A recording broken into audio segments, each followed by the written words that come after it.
Akkam ooltan dhaggeeffattoota miidiyaa FNN oduu gaggabaaboo isaa kanaa qabadhee dhiyaadheera. Oduu waliin ani Taaddasa Lammaati. Durs hangafoota oduu. Finfinnee daangaa ishii irratti hokkara uumameen poolisiin 19 ol madaaniiru. Ministeerri albuuda duraanii Injiinar Taakkalaa Uumaa ejjennoo isaanii gara fuulduraa BBC'tti waa himan.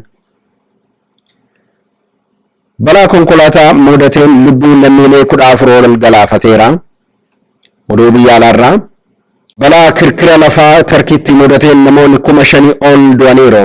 Kan jedhuu fi kan biroo qabannee dhiyaanneerraa nu wajjin tura. Amma gara oduu bal'inaan.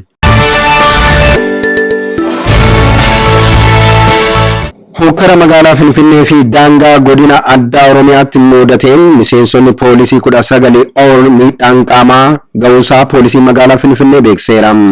Poolisoonni magaalaa Finfinnee wiixata amajjii 6 bara 2015 naannoo daangaa magaalaa Finfinnee fi godina addaa Oromiyaatti bakkee Fiildoroo jedhamutti gochaan seeraan alaa sochii nageenya booressuu mudatee jira jedhe poolisiin. Hordoftoonni amantaa Ortodoksii namoonni magaalaa Finfinnee keessaa fuudhamuun hidhamaa jiru jechuudhaan daandii cufuu isaanii poolisiin beekseera.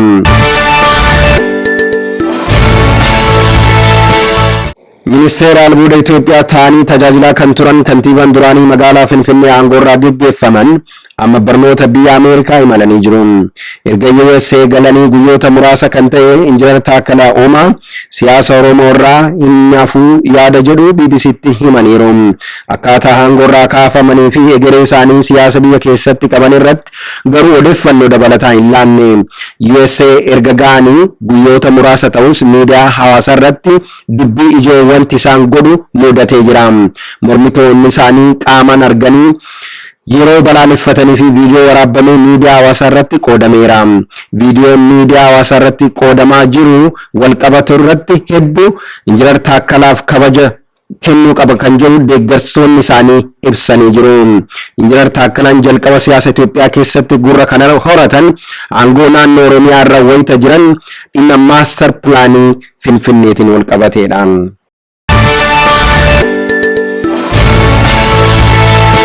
Gabateessaa 369 ET kan ta'e godina Horroo Guduruu Wallaggaa magaalaa Shaamburraa gara magaalaa Finfinnee imalaa osoo jiru godina Wallaggaa Ba'aa aanaa Gudayyaa Biilaa ganda Kogee itti gargaruudhaan lubbuu imaltoota 14 ol darbuun Komishinii Poolisii Oromiyaa beeksiseera.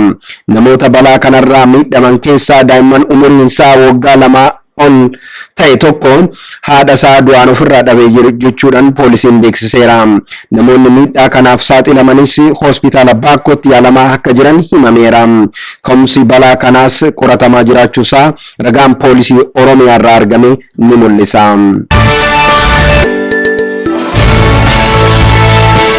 Dhaabbanni gargaarsaa daa'immanii kennaa magaalaa Shaashamannee fi godina Arsii Lixaa qaama miidhamtoota meeshaalee hirkoo qaamaa 200 ol arjoome.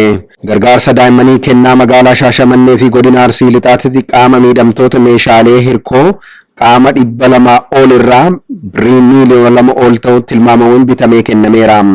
Dhaabbatichatti tola ooltummaa fi lammiilee tola ooltota Itoophiyaa Ameerikaa jiraatan waliin ta'uudhaan meeshaalee wiilcharii fi kiraanchii gumaachuun hooggantuun pireezidaantiin dhaabbatichaa aadde Haliima Loloo himaniiru.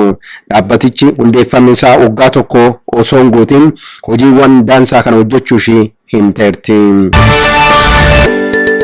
Balaa kirkira lafaa Tarkiitti mudateen namoonni 5,000tti siqan du'uu fi hedduun madaa'uunsaa mootummaan biyyattii ibseera.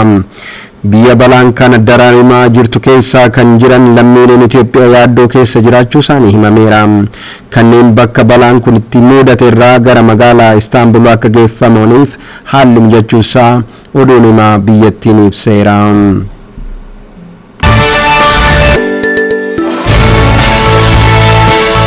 Bulchiinsi Piriimiyer Liigii Ingilizii Maanchestar Sitiin seera faayinaansii isaa 200 ol cabsuusaa jiraachuusaa himeera.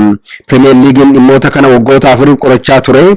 Maanchestar Sitiin bara 2009 hanga 2008tti gidduutti seera faayinaansii cabse jechuudhaan qaama walabaa akka qoratu kennamee ture. Qaamni Piriimiyer Liigii bulchu Maanchestar Sitiin erga bara 2018 qorannichi jalqabe deeggarsa gochaan jiru jechuudhaan himatee jira.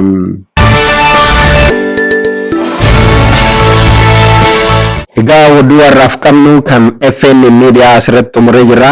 Sagantaa biraatiin amma walitti deebinutti nagaatti turaa isiniin jecha. Sagantaan kun akka isin bira qaqqabu laayik sheer gochuudhaan akka maddii dhaabbattan isin gaafannaa. Galatoomaa.